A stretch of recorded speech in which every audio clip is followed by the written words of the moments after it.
Om.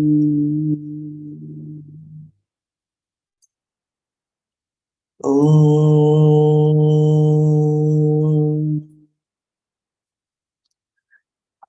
Om. Om Brahmanandam Paramasukadam Kevalam Jnanamurtim Dvandvatitam Gagana Sadrisham Tattvamasyadilaksham Ekam Nityam Vimalamachalam Sarvadhi Sakshibhutam Bhavatitam Trigunarahitam Sadgurum Tam Namami Shrutismritipurananam Alayam Karunalayam Namami Bhagavatpadam Shankaram Lokashankaram Shankaram Shankaracharyam Keshavam Badarayanam Sutra Kritau Vande Bhagavantau Punah Punah Sadashivasamaramбhaं Shankaracharyamध्यमाम् Asmadacharyaparyantam Vande Guruparamparam Vande Guruparamparam Om Sahana Vavatu Sahanau Bhunaktu Sahaviryankaravavahai Tejasvinavadhitamastu ma vidvishavahai Om Shanti Shanti Shanti Narayanam Namaskritya Naram Chaiva Narottamam Devim Saraswatim Vyasam Tato Jayamudirayet.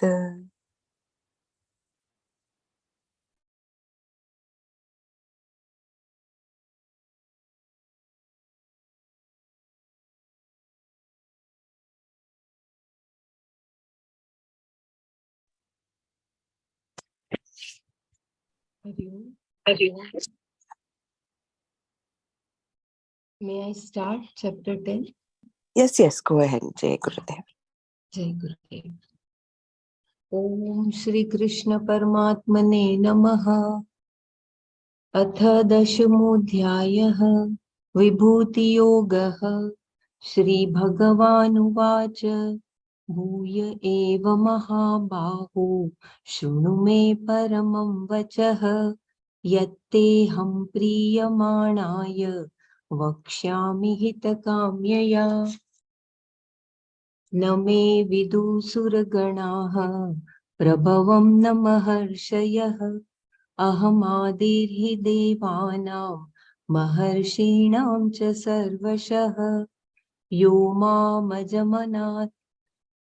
मामजमनादिं च वेत्ति लोकमहेश्वरम् असम्मूढसमर्थ्येषु सर्वपापैः प्रमुच्यते बुद्धिर्ज्ञानमसम्मोहः क्षमा सत्यं दमः शमः सुखं दुःखं भवो भावो भयं चाभयमेव च अहिंसा समता तुष्टिः तपोदानं यशो यशः भवन्ति भावभूतानां मत्त एव पृथग्विधाः महर्षयः सप्त पूर्वे चत्वारो मनवस्तथा भावामाना जाता येषां लोक इमाः प्रजाः एतां विभूतिं योगं च मम यो वेत्ति ततः सोऽविकम्पेन योगेन युज्यते नात्र संशयः अहं सर्वस्य प्रभवो मत्तः सर्वं प्रवर्ते इत्वा भजन्ते मां बुधा भावसमन्विताः मच्चित्ता मत्तप्राणा बोधयन्तः परस्परं कथयन्तश्च मां नित्यं तुष्यन्ति च रमन्ति च तेषां सतयुक्तानां भजां प्रीतिपूर्वकं ददामि बुद्धियोगं तं येन मामुपयान्ति ते तेषामेवानुकम्पार्थम् अहं ज्ञानजं तमः नाशयाम्यात्मभावस्थः ज्ञानदीपेन भास्वता। अर्जुन उवाच परं ब्रह्म परं धाम पवित्रं परमं भवान् पुरुषं शाश्वतं दिव्यम् आदिदेवमजं विभुम् आहुस्त्वामृषयः सर्वे देवर्षि नारदस्तथा असितो देवलो व्यासः स्वयं चैव ब्रवीषि मे सर्वमेतद्रुतं मन्ये यन्मां वदसि केशव न हि ते भगवन् व्यक्तिं विदुर्देवानदानवाः स्वयमेवात्मनात्मानं वेत्थत्वं पुरुषोत्तम भूतभावनभूतेश देवदेव जगत्पते। ॐ तत्सत् सर्वं Shrikrishna.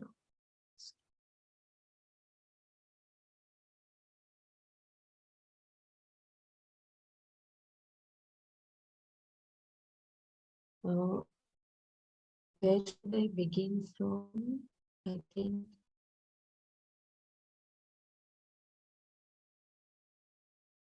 from the verse 11 we completed, right? So I think I'll browse through quickly the last para of the 11th verse. And I think 12th also was completed.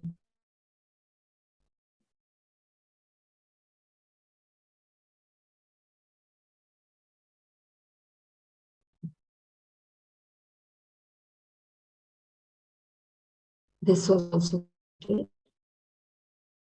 So I'll just browse through the last paragraph.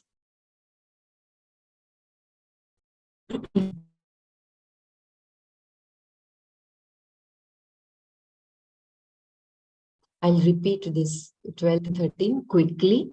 Just let me know if you want me to repeat and your voice is breaking too much. Just let me know. Param Arjunvacha Param Dhamma Param Dham Param Dhamma Param Dham Pavitram Paramam Bhavan Purusham Shashvatam Divyam Madidevam Ajam Vibhum आहुस्त्वामृषय सर्वे देवर्षि नारदस्तथा असितो देवलो व्यासः स्वयं चैव ब्रवीषि मे.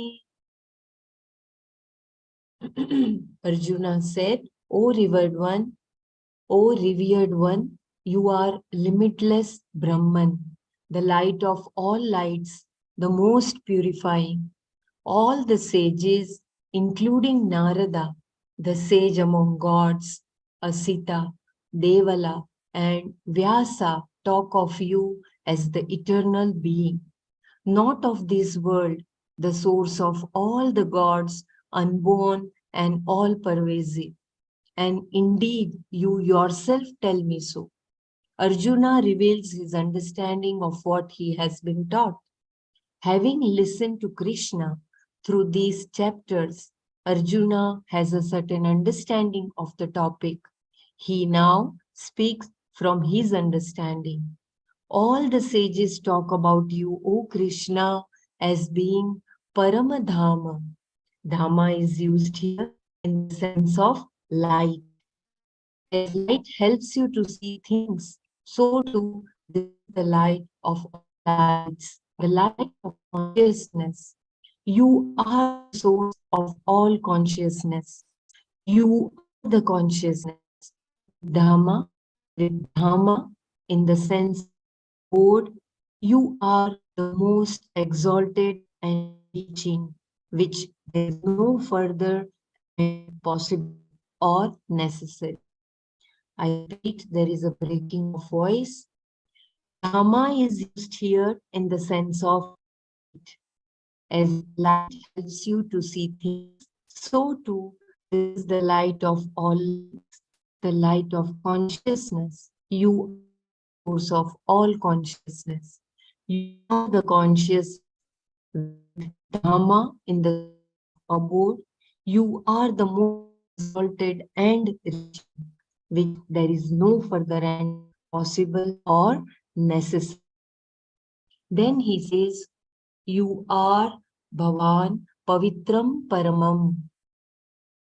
There are a lot of things which purify the mind and bring solace to it. But how can one ever completely purify the Antakarana, which is subject to Punya, Papa, Karmas? Nothing can get rid of these except the knowledge of Ishvara. Therefore, you are the Pavana, the one who is most purifying. The knowledge of the Lord, when he reveals himself, destroys the jiva, the individual who feels isolated, frightened, and bound. In the wake of knowledge of the Lord, the jivatva, the feeling of isolation is destroyed. That is because the knowledge of the Lord is knowing that I am non separate from the Lord. Here, the knowledge is that the subject, the knower, the knowledge, and the object of knowledge are one and the same. If it is the knowledge of myself, then the object of knowledge is myself. The knowledge is as true as myself, and the subject is myself. So, the one who knows is also myself.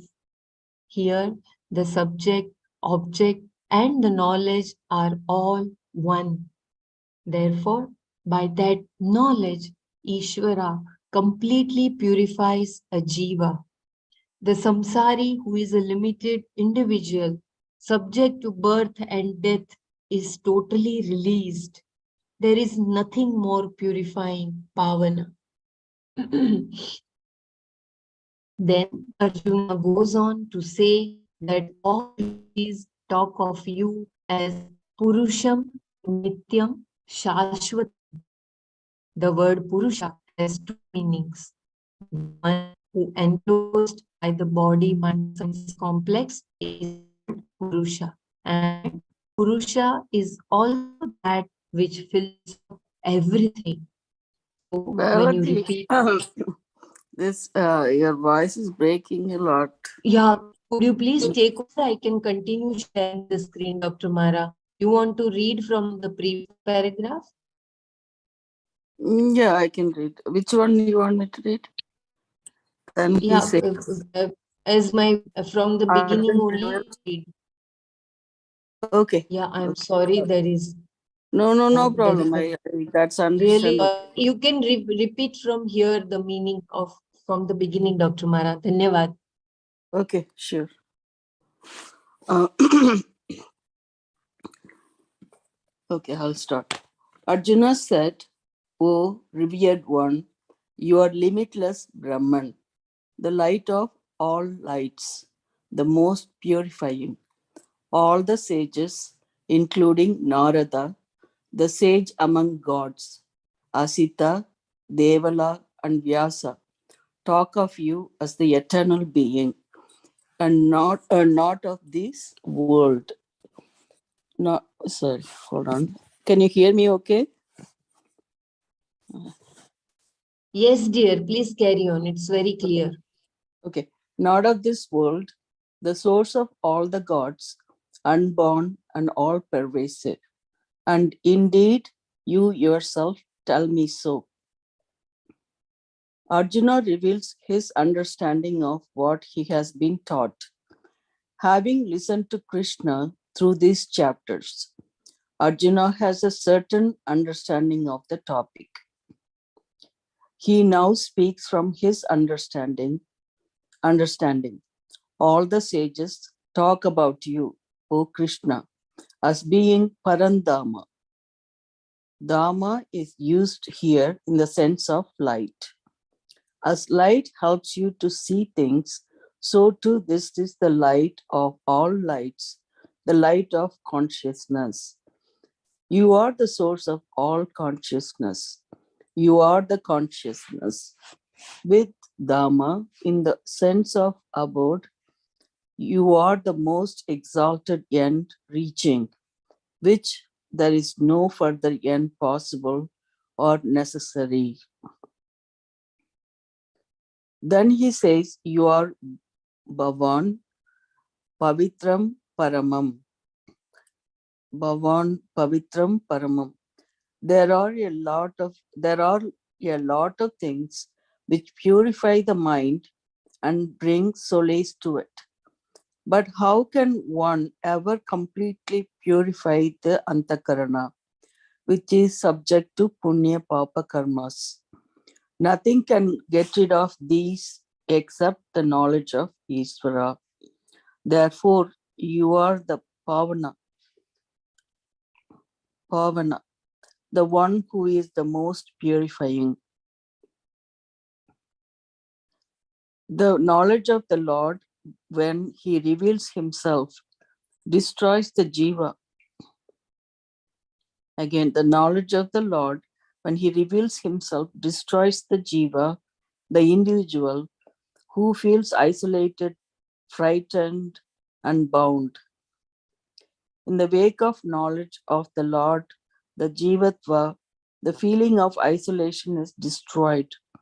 That is because the knowledge of the Lord is knowing that I am non-separate from the Lord.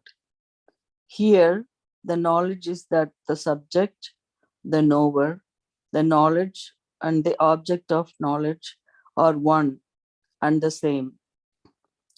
If it is knowledge of myself, then the object of knowledge is myself.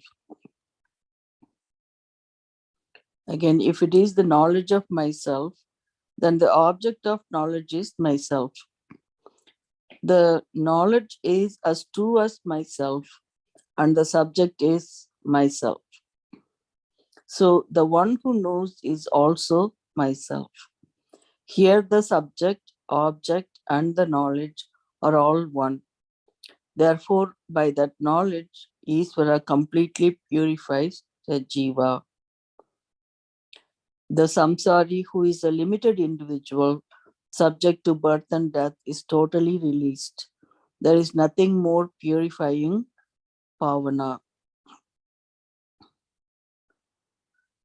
Then Arjuna goes on to say that all rishis talk of you as Purusham Nityam Sasvatam. Purusham Nityam Sasvatam. The word Purusha has two meanings. The one who enclosed by the body mind sense complex is called Purusha. And Purusha is also that which fills up everything. So when you repeat this word, Purushaha, Purushaha, Purusha is Purusha. It becomes a Mahavakya. If you say Purushoham, Purushaha, it means the one who obtains in the body, mind, sense complex, seemingly enclosed, is indeed the limitless Purusha, filling up everything. Purusha, being limitless, is not bound by time and therefore is Sasvata. Divya means something of an exalted nature that is not of this world, alaukika.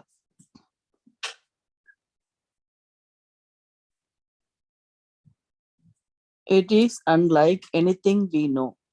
When we have no example to explain something extraordinary, we use the word divya. Adideva means the one who was there before the beginning of all the devas, the god of gods.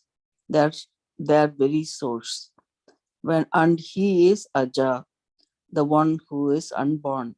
not subject to birth at all, and he is the cause of everything, Vibhu, all pervasive, the one from whom everything has come and who sustains everything in the sense that his mandate is followed by everybody. This is about reveals understanding of Arjuna's understanding. So forward with it. And then Arjuna cites others who concur. People who say all this about Krishna are those who know. In every generation, there will be a few. Arjuna says that what he had said in the previous verse about Krishna is not only his personal observation, but that of the sages who really knew the subject matter and whose opinion who cannot dismiss. Also, he says, all the rishis of Devaloka, including Devarishi Narada, say the same thing. Other rishis like Asita, Devala, and Vyasa also say that this is what you are. They may all say so, but suppose the person himself says he is not Bhagavan, not here. Therefore, Arjuna says, even you yourself have told me that you are Ishvara, Swayam Eva Bravisvi Bravishime, Bravishime. And Arjuna goes on to say, should we move on to the next one, right? Yeah, please go ahead, Dr. Mara. Unless someone wants to repeat something, please let us know. Okay. Okay. Sarvamitar Trtam Manye Yanmam Padasi Keshava Nahi Te Bhagavan Yaktim Vidurdevana Danavaha.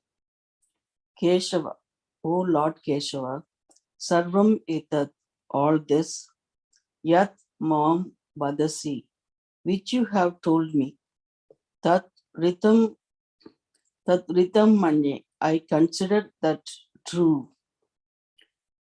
Hey Bhagavan, indeed, O Lord, na Devaha, neither the celestials, na Danavaha, nor the Rakshasas, te Vyaktim, your person, with who know. Keshava, Sarvam Etad, Yat Mam Vadasi, sorry, Yat Mam Vadasi, Tat Ritam Manye, Ki Bhagavan, Na Devaha, Na Danavaha, Te Vyaktim, Vidhu. All this which you have told me, O Lord, I consider true. Indeed, Lord, neither the celestials nor the Rakshasas know your person. That is, they do not know what you are. All the description given by these rishis I consider to be true. What you have been saying to me in the earlier chapters and what others have said, I consider to be Rita, absolutely true. I'll read this again. All the descriptions given by these rishis I consider to be true. What you have been saying to me in the earlier chapters and what others have said, I consider to be Rita, absolutely true. Even though both these words Rita and Satya mean truth, there is some difference between them, especially when they are used together. When a fact is described by words, there is no difference between what the words mean and what the fact is. That is Satya or Rita. If the two words Satya and Rita are used together, either it is repetition or they have different meanings. In case Satya is truthful expression of something as you see it, What you express outside is as you see it inside. It is Yathartha Bhashana, and that is called Satya. But suppose you do not see correctly. Sometimes what you think is truth turns out to be false because of your lack of knowledge. When you think as true is really false, though your expression of it is true to what you know, that is Satya. But if what you see is accepted by the rishis and is in keeping with the Shastra, that is Rita. If what you see is Rita, that it is a truth that can never be negated. So Rita is more powerful than Satya. Here, the two words are not used together, and Arjuna uses only the word Rita. Therefore, when Arjuna says that he considers what Krishna has said to be Rita, he is saying that there can be no doubt about these words at all, and they are absolutely true. I'll read this paragraph one more time. Even though both these words, Rita and Satya, mean truth, there is some difference between them, especially when they are used together. When a fact is described by words and there is no difference between what the words mean and what the fact is, that is Satya Rita. If the two words Satya and Rita are used together, either it is a repetition or they have different meanings.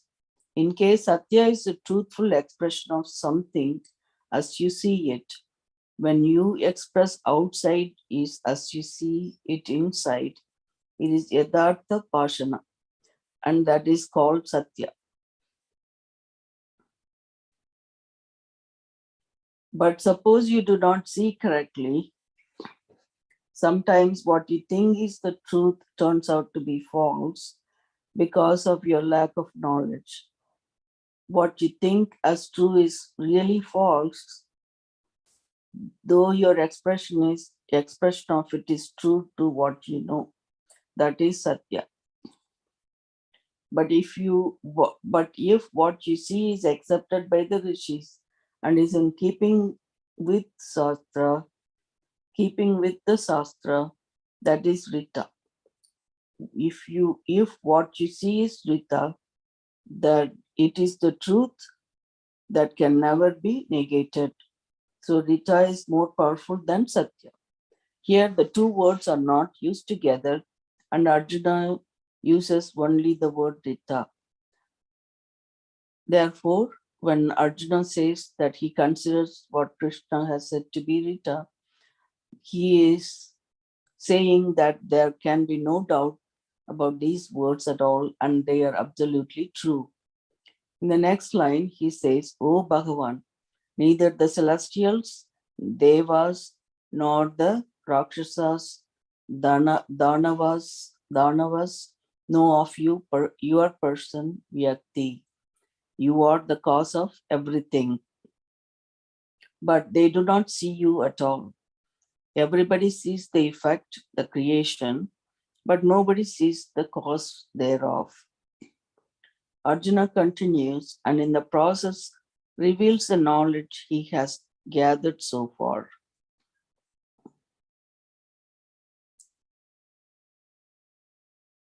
So go on to verse 15.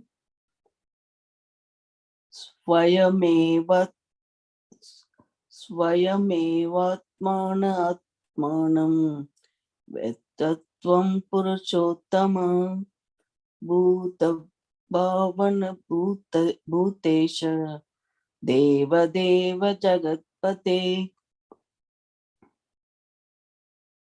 Purushottama, O most exalted being, Bhuta Bhavana, O the creator of all beings.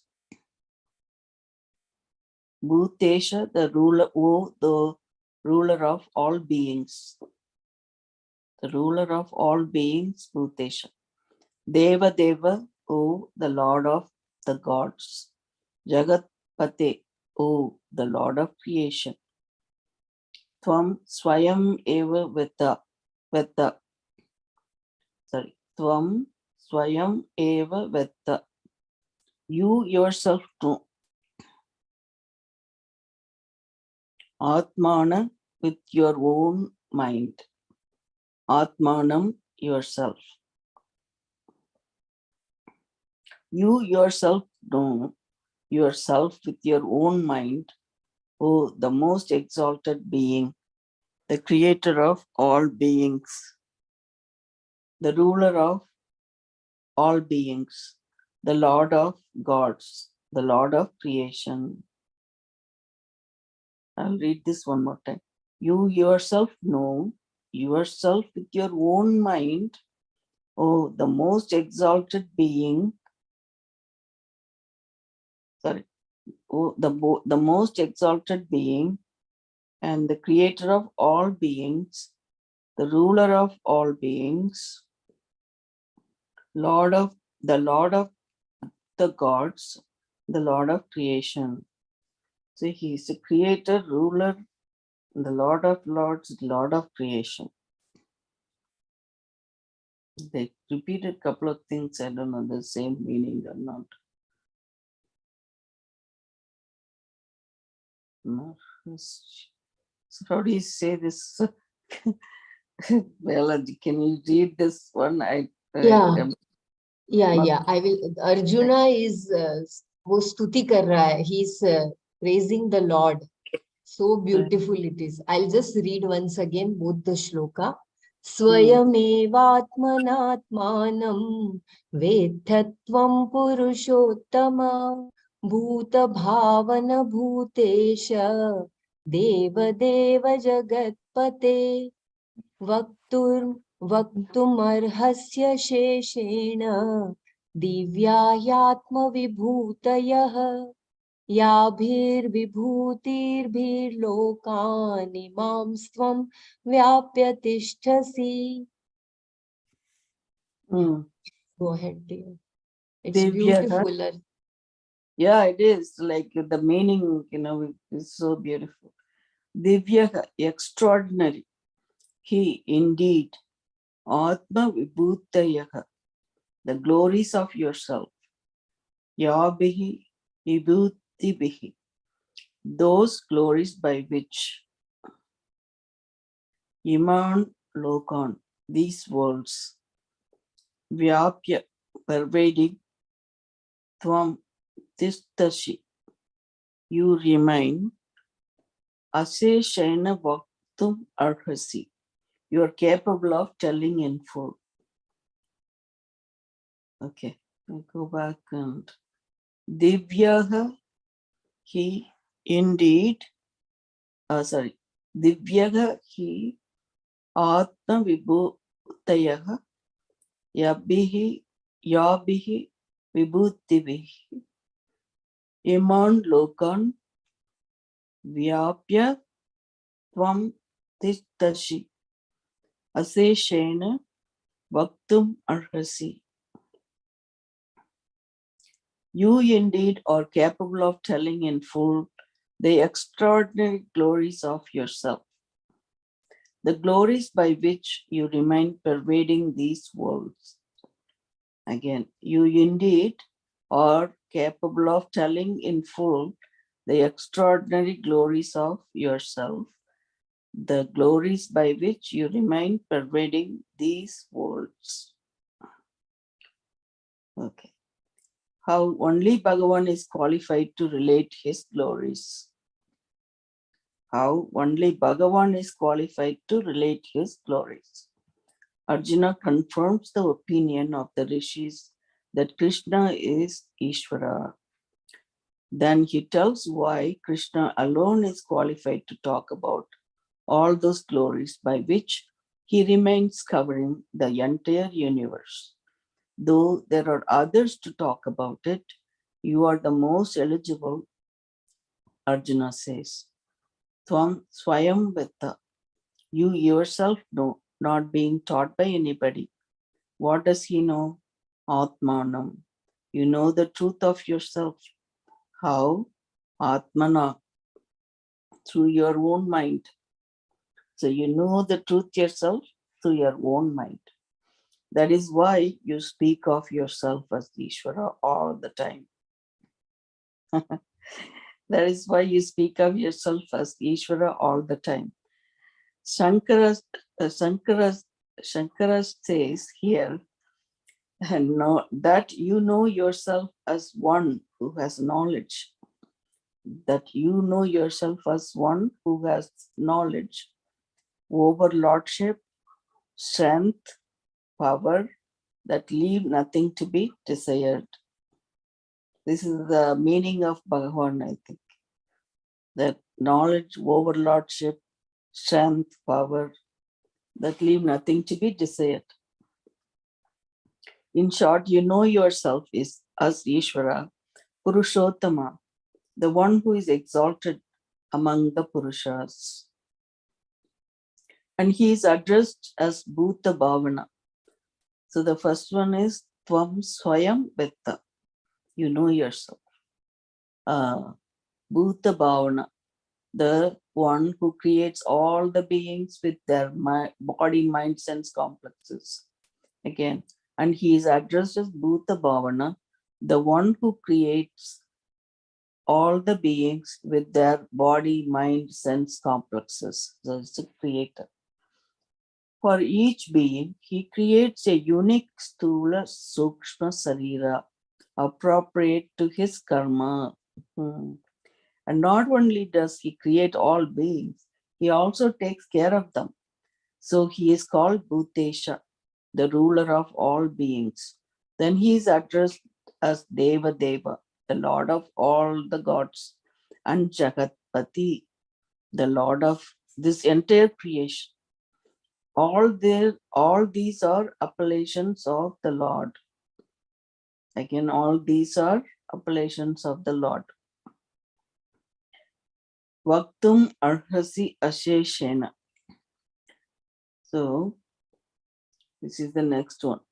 Vaktum arhasi asheshena. You are capable of revealing without leaving anything out.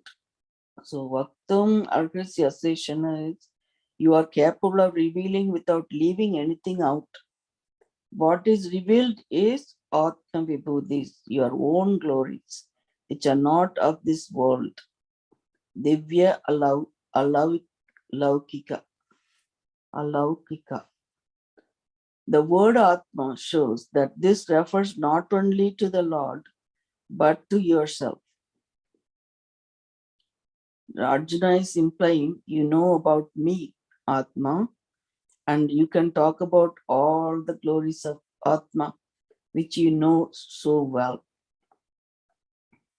So he's talking about what he can talk without leaving anything out. And the next one is Yabihi Vibhutivihi Lokan Iman Tvam Vyapya Tishtashi. All these glories by which you stand pervading all these worlds.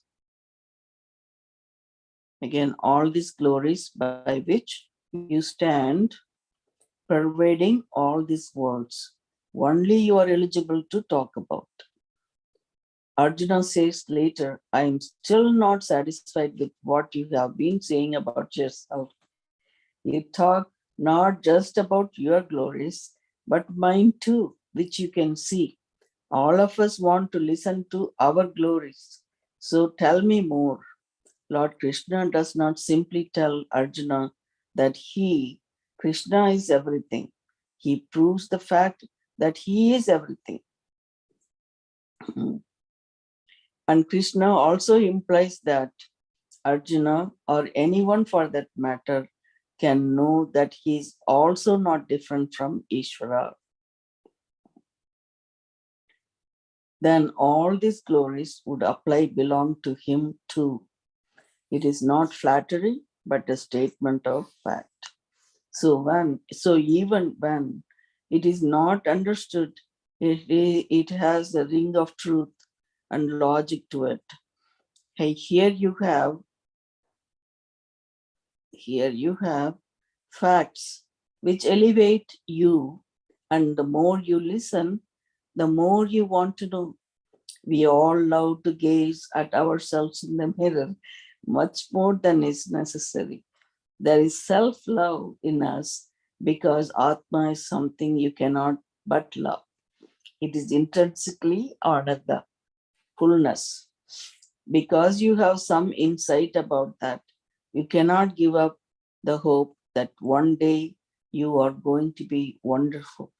So when someone holds up a word mirror and makes you see that you are everything and you can never be tired of it, Arjuna says, listening to these nectar-like words, which reveal your glories and therefore mine, I have no satisfaction, Tripti.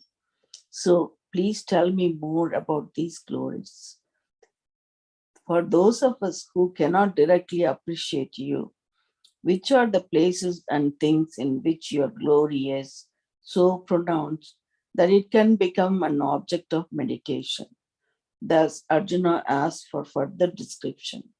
Lord Krishna says, it is very difficult to do this, and even if I describe it for days, it won't end.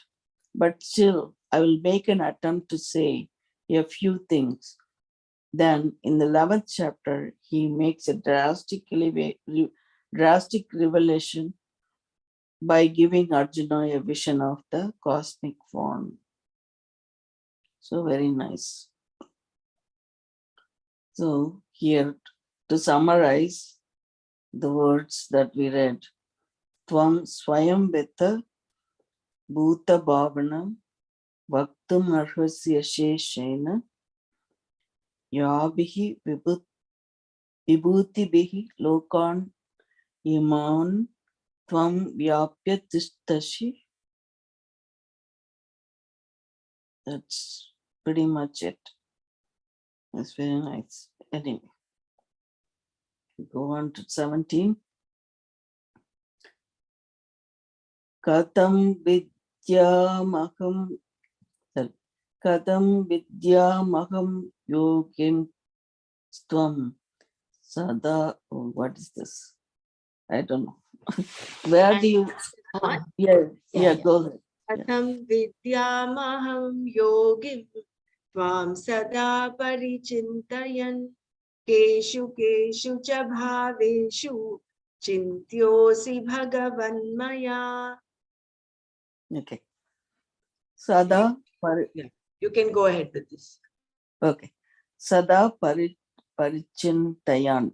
Sada Parichintayan. Always contemplating. Sada Parichintayan. Always contemplating. Katham Vidyam Aham.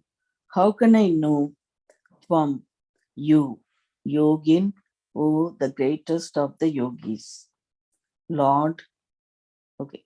Oh, Yogin, oh, the greatest of the yogis, Lord, Keshu Keshu Cha Bhaveshu, and in which things Chintayaga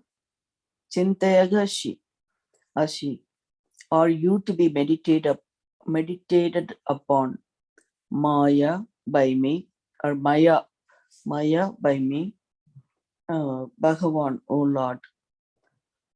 Sada Parichintayan Katham Vidyamaham Tvam Yogin Keshu Keshu Cha Bhaveshu Chintayaha Asi Maya. Bhagavan. Always contemplating, how can I know you? Always contemplating, how can I know you?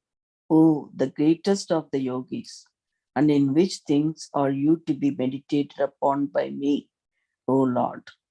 So Arjuna is asking. Always, again, I'll read this. Always contemplating, how can I know you? Oh, the greatest of the yogis, and in which things are you to be meditated upon by me, O Lord? Arjuna's request to have the glories of Ishvara revealed. Here he says, Sada Parichintayan, always contemplating. How can I know your glory? All we see around us are only objects.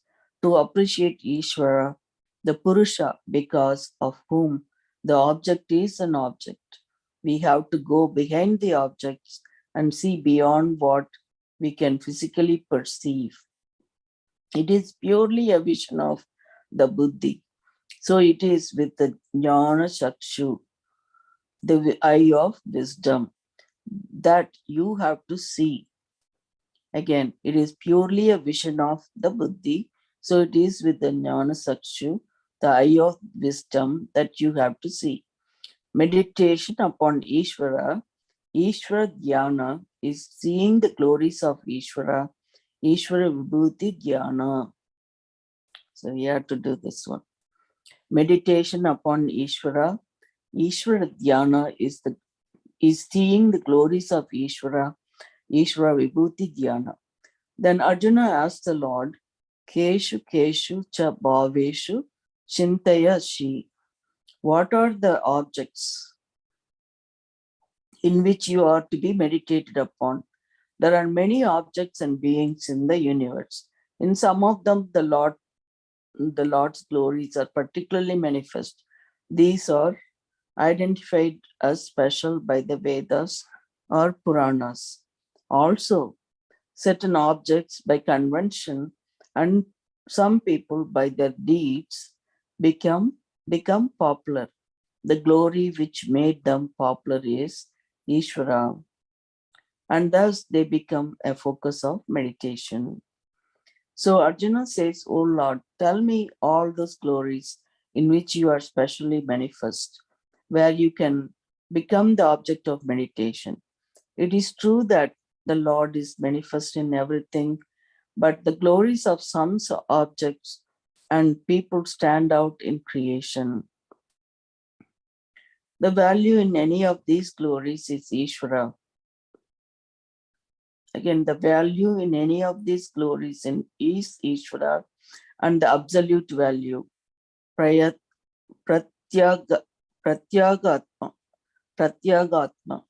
is also Ishvara. A value in anything is always connected to a being. If there is an intrinsic value to a reality, then that intrinsic value belongs only to Ishvara.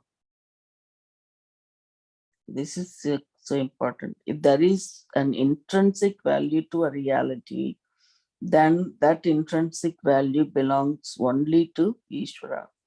Here, the value is not imagined or superimposed. Shamyata, Dr. Mara, could you please repeat this paragraph again, please? Sure. So Arjuna says, O Lord, tell me all those glories in which you are specially manifest, where you can become the object of meditation. It is true that the Lord is manifest in everything, but the glories of some objects and people stand out in creation. Sorry, I'll read this one more time. It is true that the Lord is manifest in everything, but the glories of some objects and people stand out in creation. The value in any of these glories is Ishvara, and the absolute value, Pratyagatma is also Ishvara. So again the sentence, the value in any of these glories is Ishvara, and the absolute value, Pratyagatma, is also Ishvara. A value in anything is always connected to being. If there is an intrinsic value to a reality, then that intrinsic value belongs only to Ishvara. Here, the value is not imagined or superimposed as it is in gold. For example, gold has two values, the superimposed and the intrinsic value. That it is shiny, malleable, rare, and rust-proof is its intrinsic value. The monetary value is superimposed. but its intrinsic value minus our projection is Ishvara's glory. That is the basis for Ishvara Dhyana. I eliminate my projections and appreciate Ishvara's glory as identical with the object's intrinsic value. That value is the glory of Ishvara. I'll read this again, this paragraph. Here, the value is not imagined or superimposed as it is in gold. For example, gold has two values, the superimposed and the intrinsic value. That it is shiny, malleable, rare, and rust-proof is its intrinsic value. The monetary value is superimposed, but its intrinsic value minus our projection is Ishvara's glory. That is the basis for Ishvara Dhyana.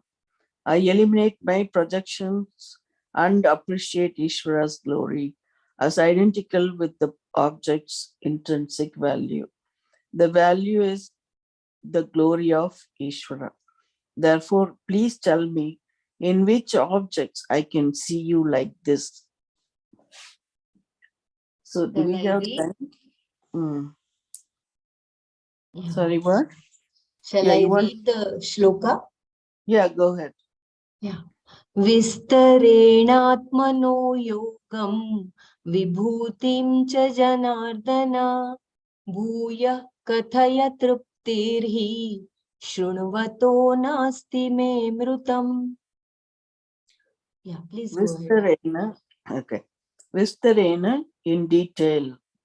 Vistarena in detail. Bhuyaha again. Kataya. Please describe. Atmanaga yogam. The power, wonder of yourself. Atmanaga yogam. The power, wonder of yourself. Vibhutim cha and the glory. Janardana, O Lord, he because Amritam Srinvataha me. Amritam Srinvataha me. For me, the listener of this nectar. Triptihi na asti. There is no satisfaction. Please describe again in detail. Sorry, let me say it again. Vistarana Bhuyaha Kataya Atmanaga Yogam Vibhutim cha Janardana. He Amritam Srinvataka me Triptihi na asti. Please describe again in detail the wonder and the glory of yourself, O Lord, because I, the listener of this nectar, have no satisfaction. As Ishvara, the Lord, you have unique capacities like omniscience and omnipotence, called yoga in this verse. Again, as Ishvara, the Lord, you have the unique capacities like omniscience and omnipotence, called yoga in this verse. These manifest in the creation as glories. Vibhuteyaha, like the sun and the moon, which are the glories of his power. Again, O Janardana, please describe to me in detail your glory. Vistarana vibhutim bhuyaha kataya. Janardana. There's a footnote here. Maybe you can read it.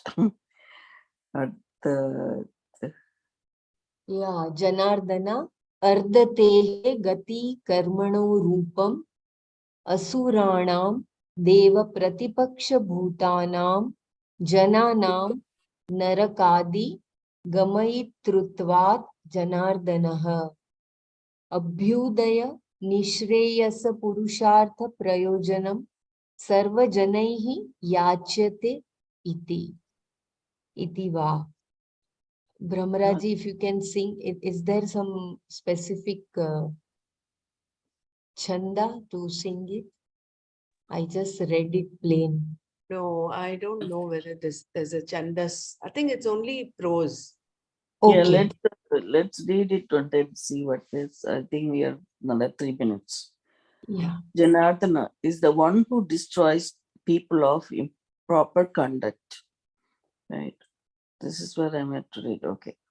Janardana is the one who destroys people of improper conduct. Dushta Janan Artayati Iti Janardana. Here, destruction means to discipline by giving karma pala. Kshamyatam dushta janan. It is Bahuvachan. Dushta janan. Yeah, Dushta Janan Artyati Ardayati Iti Janardana. Here, destruction means to discipline by giving karma pala. There are two meanings for the root earth in this word, in the word Janardana. Oh, Janardana. One is going, Gamana. The other is asking for or requesting, Yachana. Shankara gives two meanings for Janardana, using both senses of the root. In the sense of going, Gamana, he is the one who makes all the asuras, those who are opposed to the devas, go to unpleasant places like Naraka. By the law of karma, which is non-separate from him and is mandated by him, he sends them to Narakadi Lokas. Narakadi Lokas. Taking the second meaning of the root, he is the one who is propitiated by all people, either for limited results or for the limitless. Nishreyas, limited results, abhyudaya, Abhyudaya. Abhyudaya. abhyudaya, abhyudaya. Okay, so there's a limited results or for limitless, nishreyas. And then limited results, abhyudaya or prosperity, pleasures, and so on. Any desirable end other than moksha is called abhyudaya. Janardana is the one that all these people pray to for both types of results. In the prayer, there are two objects. The primary object is what you're asking for, and the secondary object is whom you're asking. Wow. For a samsari, the two are separate, but the seeker prays to the Lord to know the Lord. So the two objects become one. The person from whom all this is asked, be it Abhyudaya or Nishreyas, is called Janardana. Okay, here say Janaihi Adyate Yachiyet Yasmat Shah Janardana. Janaihi. Janardana means Janaihi ardyate yachyate yasmat saha Janardana. Yeah. Please describe your glories to me, the listener, because the description is like Amrita, nectar to my ears. Amrita is anything that satisfies you or gives you happiness. Shankara says that Arjuna refers to the words coming out of Krishna's mouth as Amrita. Again, Shankara says that Arjuna refers to the words coming out of Krishna's mouth as Amrita. For me, there cannot be enough of it. Triptihi nasti me. The more he hears, the more he wants to hear. Very nice. Let me read one quickly. We are past 8 o'clock. Is that good enough? Yeah, go if for everyone is fine, we can go ahead or we can stop here for Manana as Brahmaraji and everyone says. It's Yeah. very beautiful, very, very beautiful. Yeah, it's very nice. Would you like to repeat or anything? Anyone wants to repeat? Yeah, that's what I want. Yeah, from here, Janardana. Yeah, so shall I read the last paragraph or do you want me to? Yeah, I think from Janardana you can read. Okay.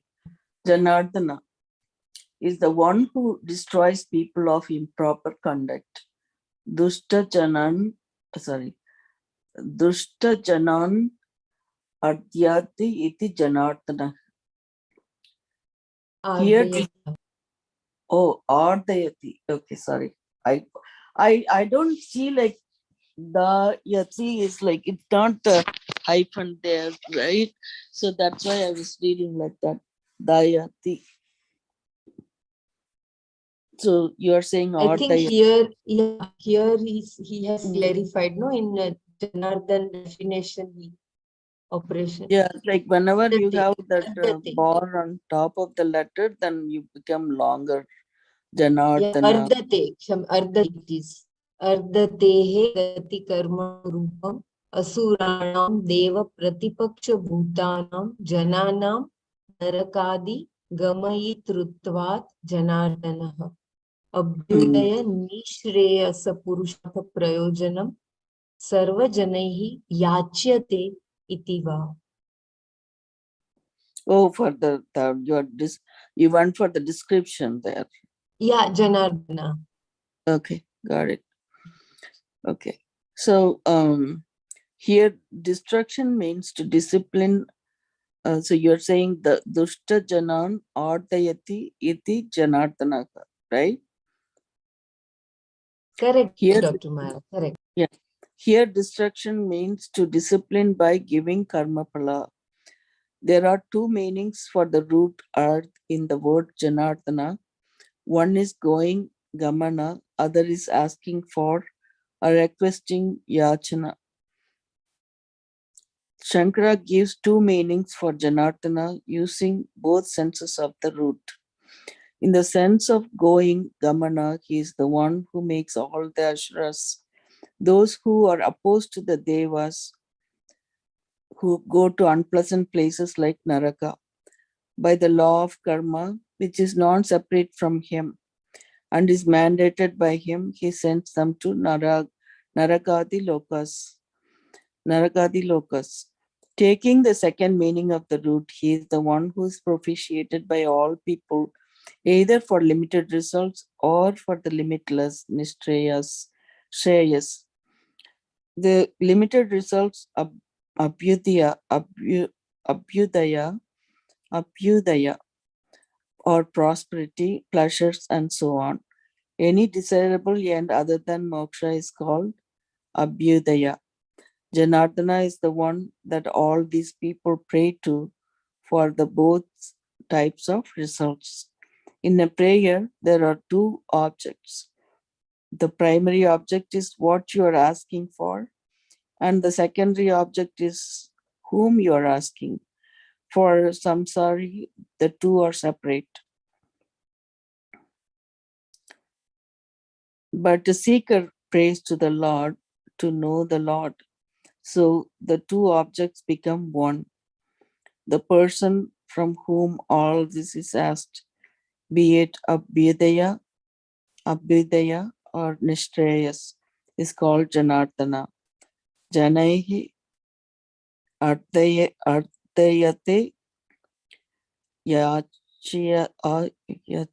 Yachayate Yasmat Saha Janardana. Please describe your glories to me, the listener, because the description is like Amrita, nectar to my ears. Amrita is anything that satisfies you and gives you happiness. Shankara says that Arjuna refers to the words coming out of Krishna's mouth as Amrita. Amrita. For me, there cannot be enough of it. Triptihi nasti me, nasti me. The more he hears, the more he wants to hear. Like Amrita, Amrita. So samsari wants to know, like, they pray for two different things, two separate things. One is what he is asking for, and then whom he is asking. Two separate things. But uh, for the people who are seeking moksha, it's one and the same. Who's seeking the Lord, for Lord, but not. So the Abhyudaya and the Nishchayas are both one and the same for them. Would you like to repeat? Shall we go ahead or we'll stop here for Manana? Yeah, I think so, because As it's already everyone says, it's 8 o'clock already, right? yeah, it's 8:30 in India. So we will just repeat the shloka what we did, and then we can stop for. I think we did many shlokas today, no? Yeah, yeah. Would you like to recite, Dr. Mara? Or I will continue? Just recite. Anyone wants to recite?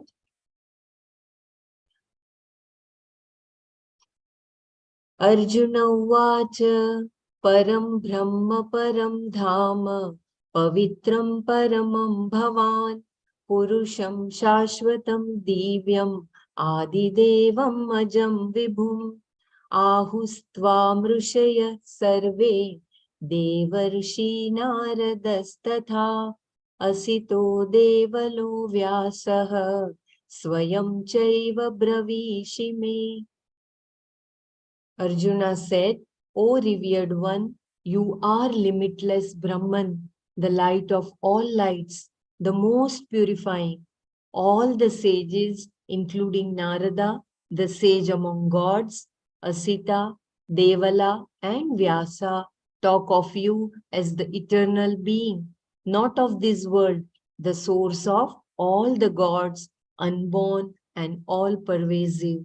And indeed, you yourself tell me so.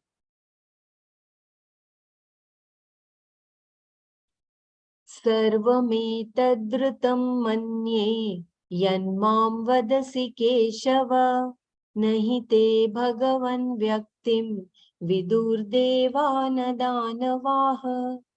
All this which you have told me, O Lord, I consider true. Indeed, Lord, neither the celestials nor the Rakshasas know your person. That is, they do not know what you are. Swayamevātmanātmānam vethatvam puruṣottama bhūtabhāvana bhūteva deva jagatpate. You yourself know yourself with your own mind, O the most exalted being, creator of all beings, the ruler of all beings, Lord of the gods, the Lord of creation. Vaktumarhasya sheshena diyahyatmavibhutayah yatirvibhutibhirlokan imam stvam vyapya tishtasi. You indeed are capable of telling in full the extraordinary glories of yourself, the glories by which you remain pervading these worlds. Katham vidyamaham yogim stvam sada parichintayan keshu keshu cha bhaveshu chintyosi bhagavan maya. Always contemplating, how can I know you, O the greatest of the yogis? And in which things are you to be meditated upon by me, O Lord?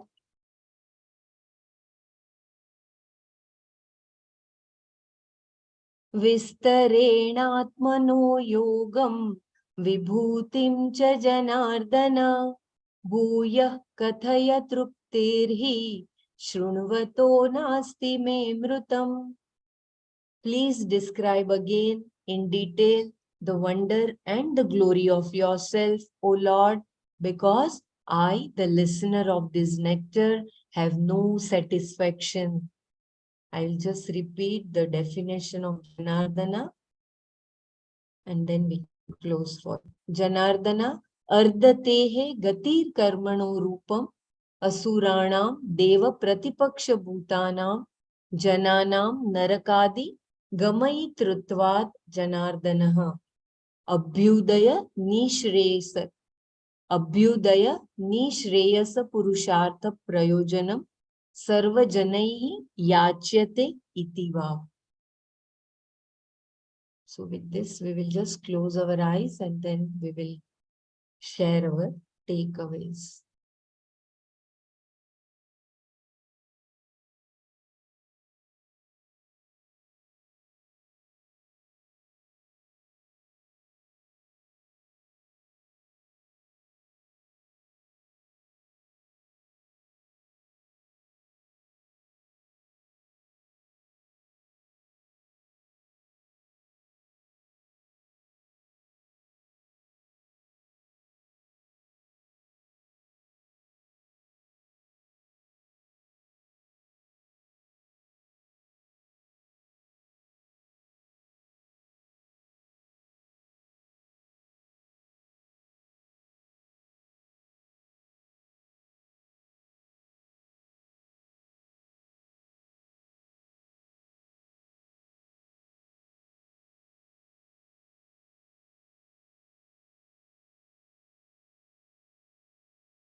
Hari Om, Jai Gurudev. Kindly share your takeaways. We all are like Arjuna only. We do not have that satisfaction listening to the glories of Bhagavan. So Arjuna also wants to hear again and again. It's so beautifully described by Swamiji.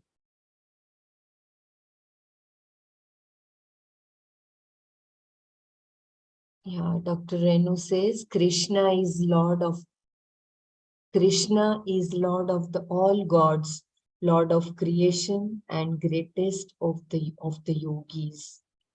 Yeah, so beautiful.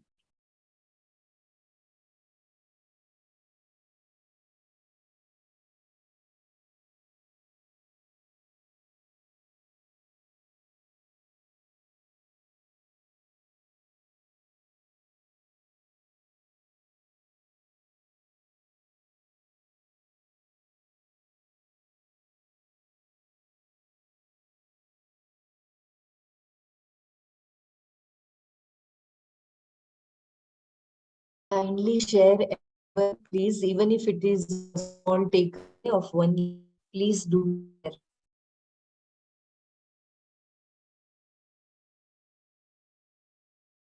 Arjuna, Jai Gurudev, Arjuna is in such a state where he's just awed by Bhagwan's glories, and he's going on to explain in different ways. He says, Param Brahma Parandhama Pavitram Paramam Bhavan. Pavitram, that beautiful word Pavitram is that the knowledge of Bhagwan purifies, is the ultimate purifier. It removes any trace of Papa Punya that is there inside of you.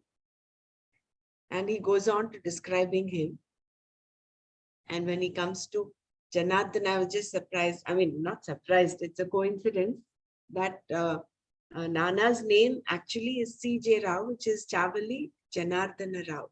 So I was just wondering how appropriate and apt his parents named him. Wow. Can you say that again? His name? His name, Chavali, is our family name, is our surname, and Janardana Rao. So beautiful.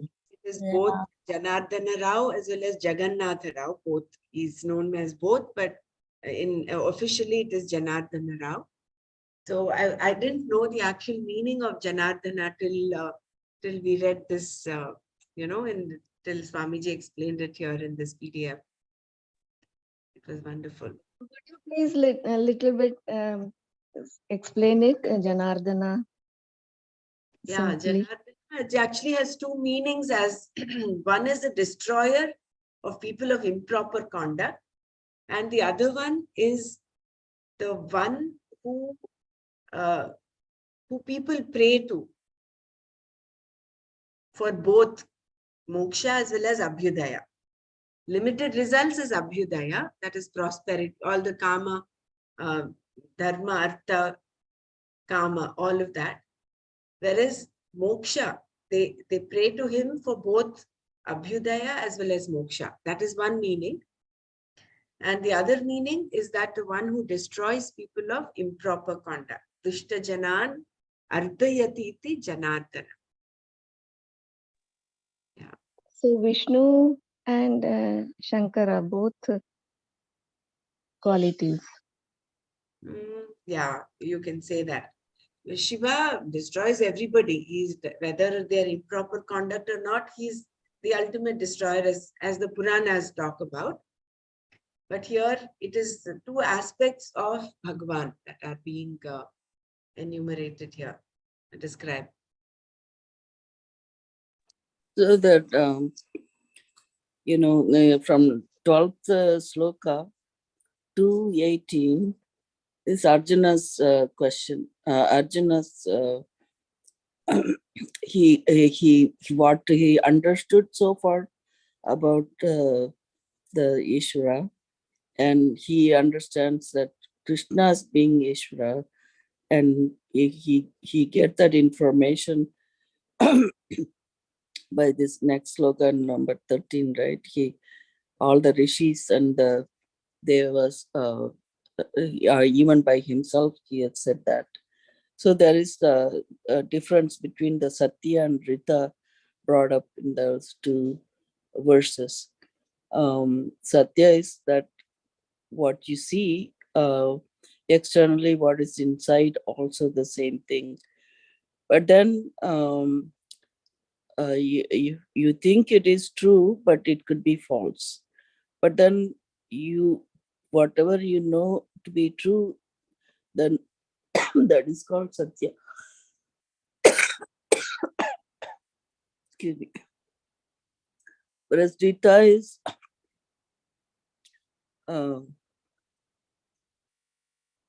it is it's more like an absolute truth. Not truth is revealed by rishis as well as himself. That's what it is, right? My glasses are not there to read That it. is validated by the rishis. So Rita Yeah. is, like you said, is the truth beyond proof, beyond doubt. Beyond doubt, yes. That Beyond, yeah, right? beyond himself. So even the devas, everybody says, even Rishi, All the the leader like Narada, Sita, Devala, and all those people are also saying that he is the Yeshwara himself, and then he himself has told that. So that was kind of nice about the And knowing there's a about the beautiful truth. revelation that Arjuna has about Krishna. Till now, Yeah. apparently knew Krishna only as the player, the flute player, his cousin, and as a Yadava. But in all these verses, his understanding of Krishna has begun, and Yeah, he's all that's like, where he's saying, "Oh Lord," all mm, the creation. His respect has gone up, exactly being his a friend and buddy and all that. Now he's seeing him as more than that. Like he's a creator, and he's the all these other names that had come up. yeah. Which one? Yeah. And so yeah, so he's asking the question about the glories. I mean, he wants to know what to meditate upon. Was so trying to he knows he's the creator, so how you how what to be meditated upon, like how do I meditate you based on this glories, right? So then that is described again as intrinsic quality, not just by the objects. So you are like the superimposed, like the two things they again mentioned about that was what is the intrinsic value and the superimposed value of that object. So you are not, so you, the superimposed things are like projected by the humans, right? So that is not what we are meditating upon. It's only the intrinsic nature of the that object. The um, Pratyagatma. Pratyagatma. So that is also kind of nice. His with his question, what to meditate upon, and then he goes on asking more about his the Lord's glories to know more. So I think it becoming in the next. But these verses, even though we talk about Bhagavan's is pretty. I mean, we can't describe how he puts all these words together. But Arjuna is equally like when he puts his questions, to him so nicely and eloquently. Like with all the respect, how he act like a sister to Guru. Very nice. Yeah, that's nice. Yeah. So if anybody else wants to share, please do. If not, we'll go to chapter 6. There are 2 more shlokas in chapter 6. We weren't able to do that yesterday. So the last verse, the last but one verse. So an end that never ends. Knowledge being moksha, the person is also said to have gained the most exalted end, paragati. Every end comes to an end, but moksha is an end that does not come to an end. It is the one end from which one does not return. After all, any end that comes to an end is not really an end. It is only a lap, circular lap. You keep moving around in the circle of samsara, not getting out. All that happens is that you keep coming back to the same point. To distinguish moksha as an end from which there is no coming back. Just 1 second. Yeah. To distinguish moksha as an end from which there is no coming back, the word end, gati, has an adjective here, para, the most exalted end. Moksha is the end that is gained by one who pursues self-knowledge, and it is an end from which there is no return. That is why it is called paragati.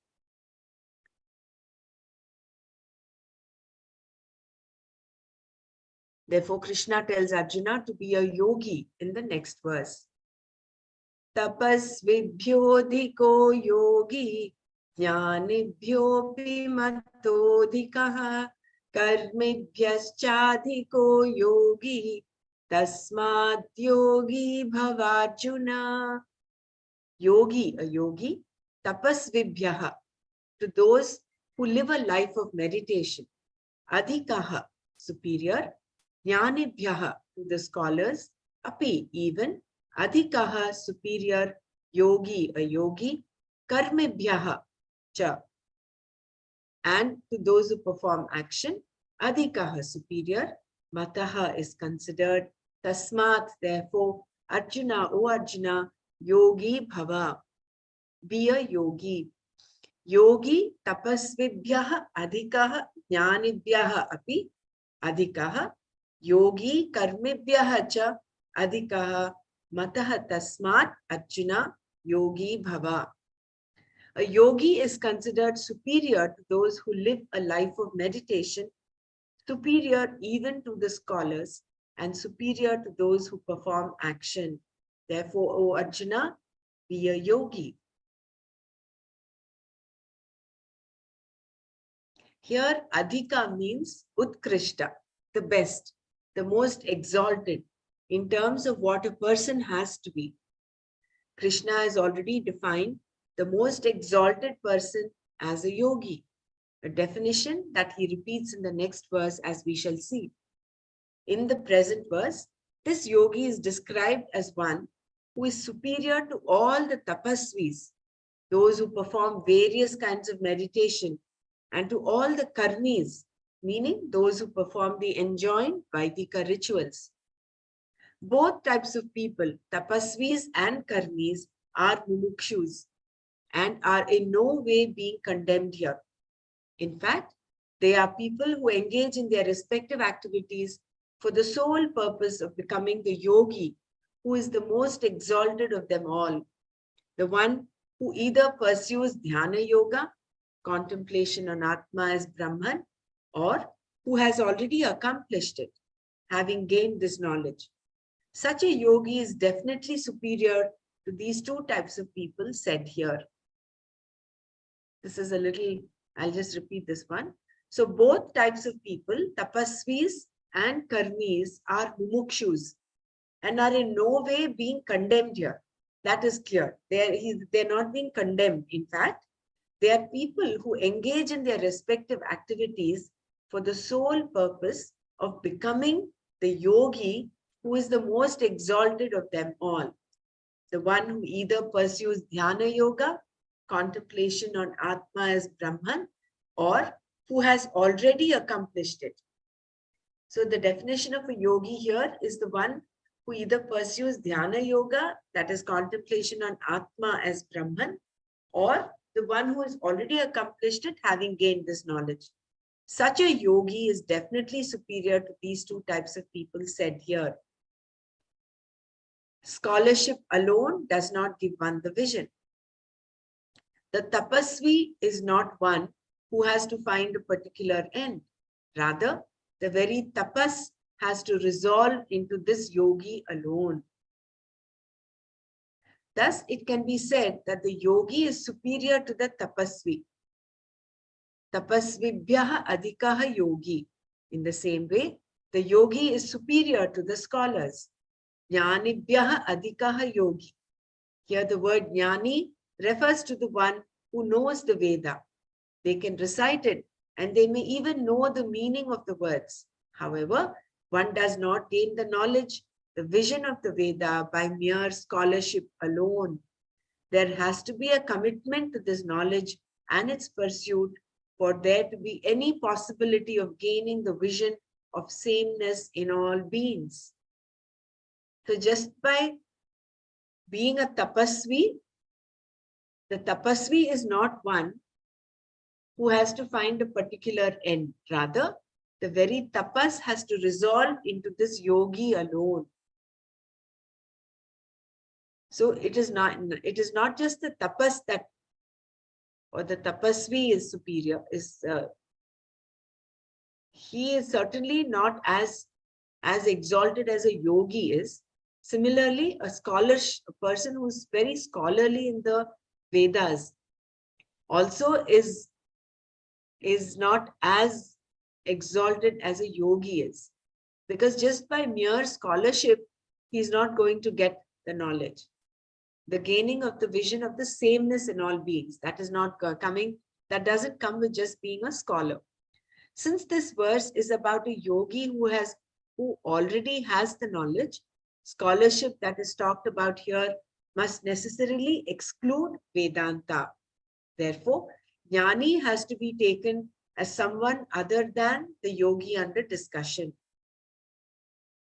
Shankara clarifies this point in his commentary to this verse by referring to jnanis as those who have scholarship, panditya, with reference to the meaning of the Veda, Shastrartha, specifically the first portion of the Veda, the Purva Mimamsa Shastra.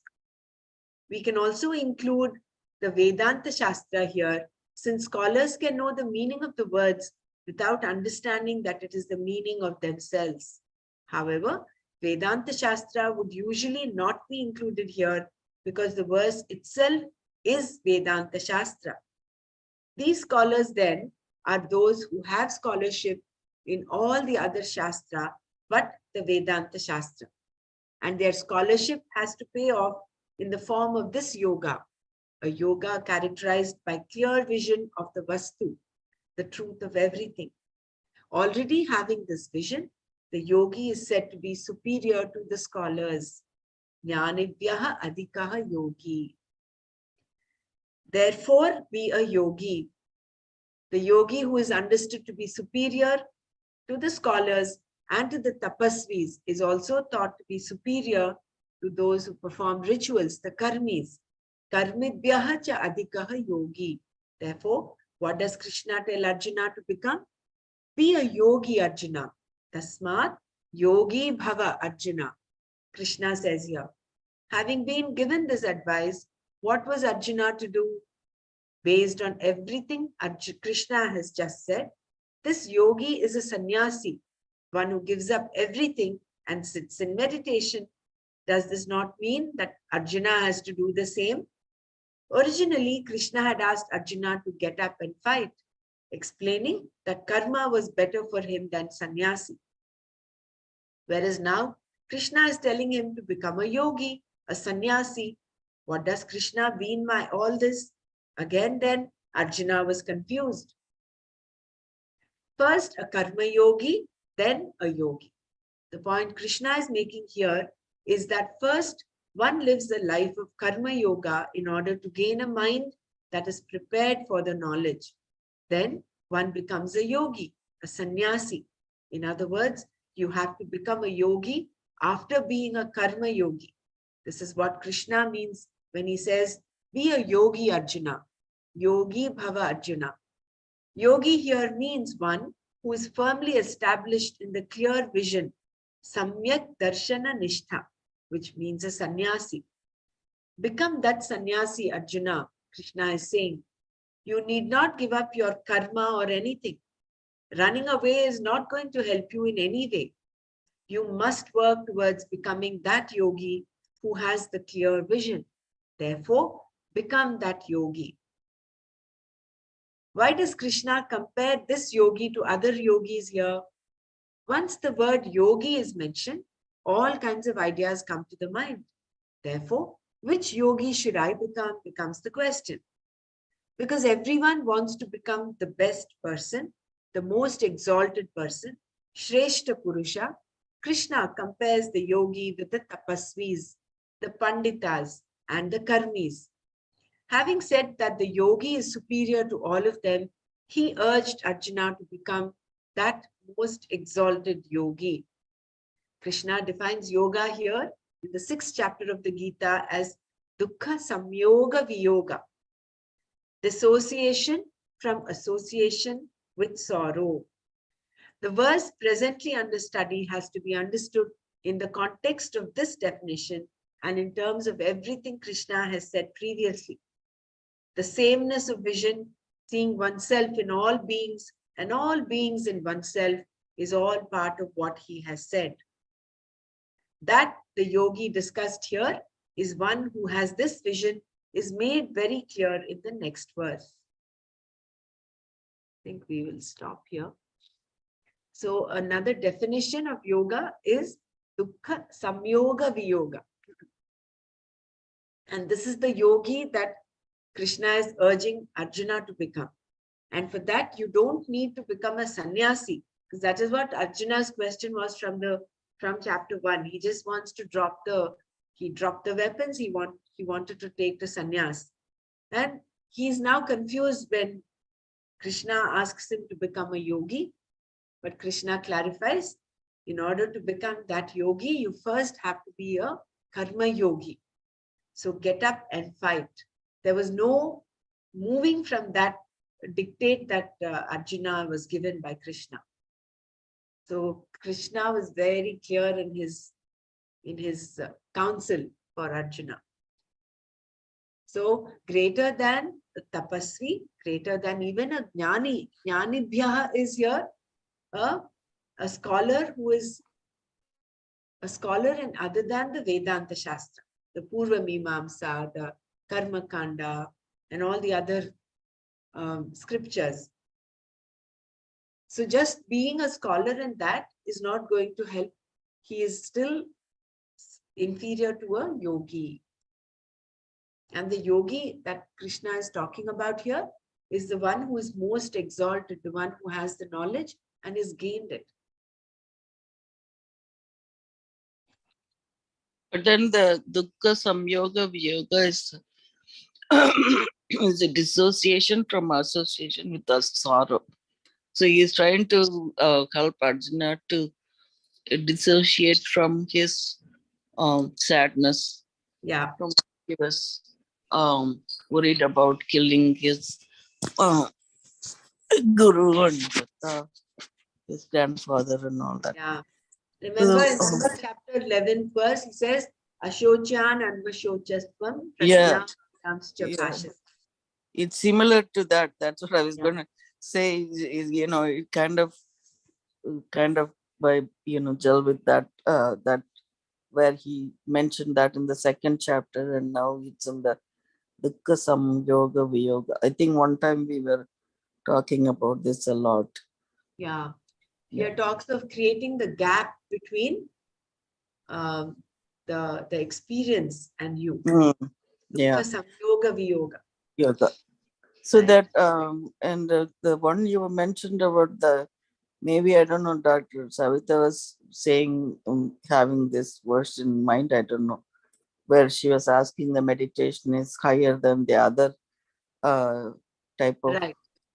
thing. Maybe this, Yeah, I it could think be based on this, right? could be. You're right. Yeah. Because here he talks of Dhyan, those who follow Dhyana Yoga, which is meditation upon Brahman. Whereas Tapasvi here, he says, what is explained here is that they follow other forms of meditation. But the yogi who follows Dhyana Yoga is the most exalted. Where is that? I think it was there in Exalted meaning like he achieved the knowledge through it, to it's meditate. either he's pursuing or who has already accomplished. Both are given the meaning. The meaning of yoga here, yogi here, is the one who either pursues. See this paragraph. Both types of people, tapasvis and karmis, are mumukshus. They are no way being condemned here. We are not looking down upon them, although they are also mumukshus. They're following, they're doing whatever their activities for the sole purpose of becoming the yogi who is the most exalted of them all. And who is this yogi? The one who either pursues his dhyana yoga, contemplation on Atma as Brahman, or who has already accomplished it. Yeah. Such a yogi is definitely superior. Yeah. So he says dhyana yoga as well as nididhyasana is coming here, and then who's already accomplished the yoga, knowledge already. So yogi is superior to these two types of people. Meaning what? Like meaning two types of people who their contemplation and no, the two types of people mentioned are tapasvis and karmis. Oh, okay, correct. Okay, got it. Sorry. Right. So we'll stop here today. Anyone wants to share, please do. Otherwise, we'll conclude here.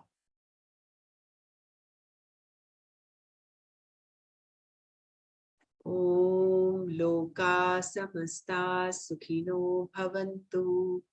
Om Shanti Shanti Shanti. Om Tat Sat Shri Krishnarpanamastu. Jai Gurudev. Thank you.